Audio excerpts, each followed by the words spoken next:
Hey, Dragon Slayers. It's been about 2 hours since my last meal, and my blood sugar is 125. So, my I kind of had fun over the Easter holiday, and I went way off of my normal diet, but it was awesome. So, I had for the last meal about 2.5 hours ago.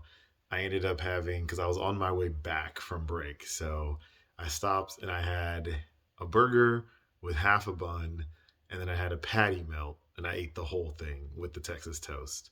I also had like 2 spoonfuls of a milkshake, and I had a single half slice of pizza. It was pretty small, and I didn't have enough protein. So when I came home, I ate a can of my canned mackerel, try to get some more protein in.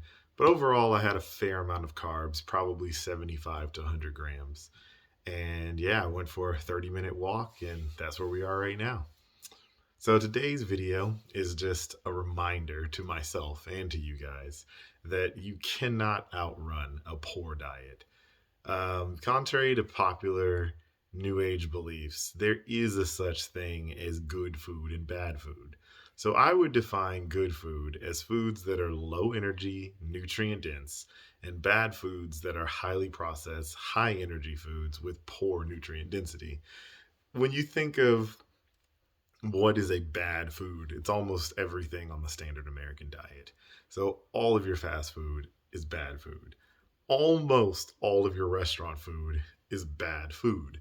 And it's because they're using poor oils and because they're using highly processed, highly refined things. So it's really hard. I mean, for me, I have found that the only way to eat healthy is just to simply do it yourself.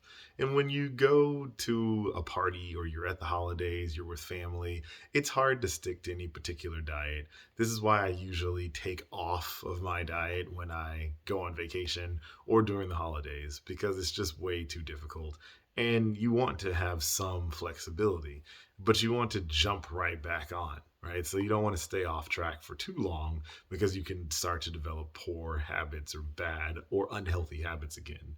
So, to give you an example, did you know that to burn off a single M&M, you would have to walk the length of a football field? Or to burn off the calories in one buffalo wing, you would have to lift weights vigorously for 25 minutes.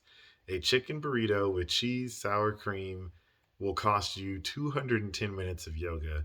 And if you opt for some guacamole, it'll tack on 45 minutes extra to burn that off too. When it comes to calories, clearly it's a lot easier and faster to consume them than it is to burn them off. This is why you cannot outrun a bad diet. So the article goes on to give more details. It's not necessarily about calories in, calories out. So when you're eating high nutrient dense foods, you're not going to be able to consume that much of them. You're naturally going to get full. So if I were to give you a ribeye steak or a plate of donuts, chances are by calorie you will not be able to eat as much ribeye steak as you will be able to eat donuts because the donuts are low, they're not high volume, but they're ultra high calorie, ultra high energy foods, highly processed, so they don't trigger the hormonal responses in your body that will make you full or satiated. So because I knew that I was going to eat poorly this past weekend, I made sure to be extra active. I went hiking 2 of the days for hours. I made sure to get in. Normally, I try to do at least a 30-minute walk every day. I was doing an hour walk every day. So I still didn't eat 100% of everything I wanted to all the time, but I ate far more carbs. My typical carb count in a day is probably less than 20 grams. And over the past 4 days, I was having bare minimum 150 to 300 plus grams of carbs a day, which, it's pretty outrageous and not sustainable.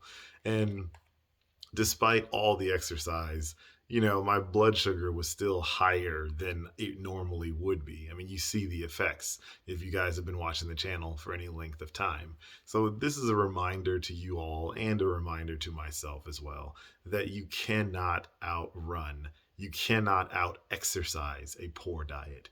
Diet is the number one thing that you need. It is the most important factor in your quest to slaying your diabetes dragon. It all comes down to diet. It's 90%, maybe 85% of the battle. So that's what I've got for you guys today. Don't forget to like and subscribe. And remember that together, you and I will slay the dreaded diabetes dragon.